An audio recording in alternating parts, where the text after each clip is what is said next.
carry out some of this stuff, didn't he? He actually did, because and that's what the book is about. Really, it's about the birth of modern capitalism, I suppose, because it's the invention of these early companies. The East India Company is just the most well known. There were loads of them, trading companies.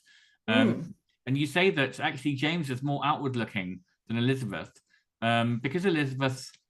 Well, am I right? Is this right? Because Elizabeth was the Protestant queen, the sort of post-Reformation queen, that actually separated her from a lot of Europe. And so England was we think of it as the time of Drake and Raleigh. Well, Raleigh was around, but he was in this hour, you say. But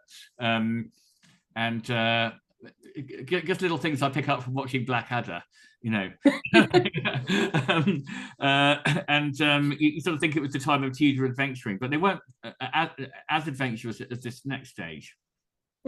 No, you're absolutely right. And there's a very practical reason for that, which goes back to what you talked about, that England under Elizabeth, and certainly under Henry VIII before that, had separated itself from continental Europe. And 1570 particularly was a very, very bad year for Elizabeth I, because essentially the Pope issues a kind of Catholic version of a fatwa against her. So he says she's not the rightful queen, she's a heretic, any Catholic who obeys her is wrong and will go into the deepest, darkest pits of hell for obeying an earthly ruler over their religious ruler, which happens to be the Pope.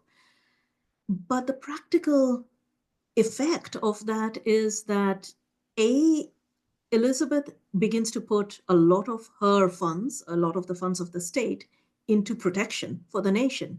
You have the Spanish on your doorsteps. So a lot of her money goes into protecting the nation, but also a lot of the existing business connections for England break down. So one of the main exports for England throughout this period is the fact that England has always made rather good wool, and they were immensely proud of it. But that wool needed to be sent to continental Europe for processing and for selling. Suddenly, they don't have that. So there's a crisis there. And then James comes to the throne. He realizes all of a sudden that actually it's not as good a deal as Francis Bacon was one of the people who had convinced him would have been, because England is broke. Right. There's very little money that the state has. It's pretty much near bankruptcy. Right. So he has to do something about that, which is why his interest in trade is fueled by that urgency. So James I is really setting the scene for the early adventurer capitalists to kind of thrive. And I suppose there's always been these sorts of people around, merchants, maybe a bit greedy, willing to take risks. They're still around today, obviously. They're the hedge fund guys or whatever. And their equivalents in those days took enormous risks. Now tell us, so Thomas Roe is the main character in the book. He is sent to, more or less, he is sent on a ship by the East India Company on a group of ships. There's about 500 men on this little group of boats. It's a 6-month journey to India, and there he has to start trading. That's his job, or he wants to come back rich. And in 3 or 4 years' time, he does come back, and this is really what happens to him out there. What do you find? The Mughal Empire, you say, was just absolutely vast. It was far more sophisticated and far wealthier than England at that time. That's absolutely right. So Roe is sent as the English ambassador. And I think that's a really crucial thing to remember, that in this period, the English had been trying to get a toehold in India for a while. So the first English voyage gets to India in 1583. And by the time we have Roe, when we catch up with Roe, it's 1614.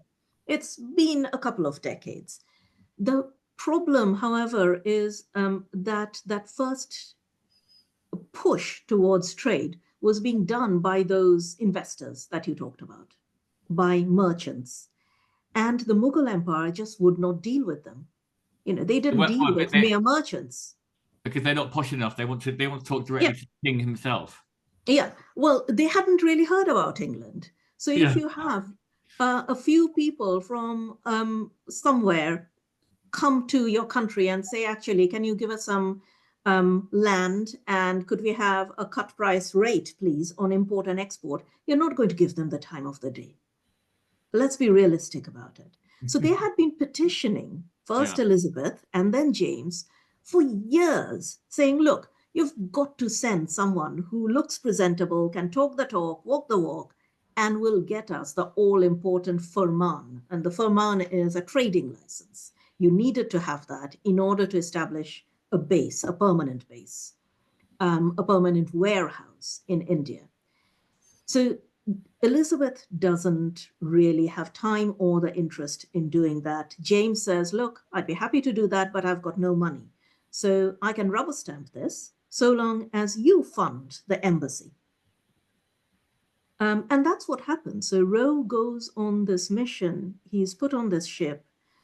He has 2 letters of appointment. One is from James I of England, James VI of Scotland, saying, I've heard about these Eastern emperors, and I know they're very rich. You have to impress them that I'm also a big thing, and my subjects love me. That's one letter. The other letter is from his actual paymasters, the people who pay his salary from the East India Company. And they say, we don't care about anything else. Just get us that permanent trading license. Now, how big is the East India Company at this point? I mean, it's got, I mean, this is pretty early.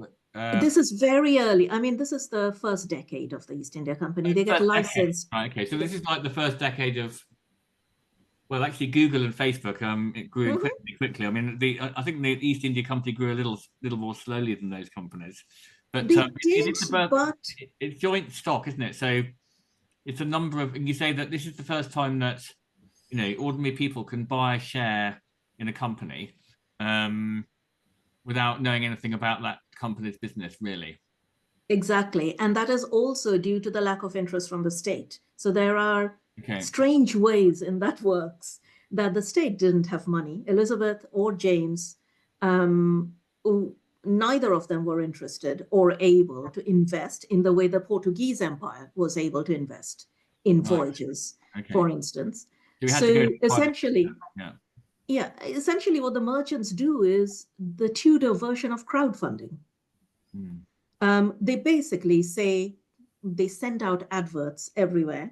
And in fact, another company, the Virginia Company, would actually introduce something that we're very familiar with today, which is the lottery, to raise money. And no matter who you were, you might be a widow or a shoemaker or a bookseller, you could just buy a ticket or put in your savings in the investment. And actually, you'd probably be guaranteed to get a fairly good return. The first voyage had a 200% profit for the East India Company. By the third voyage, they were making 450% profit.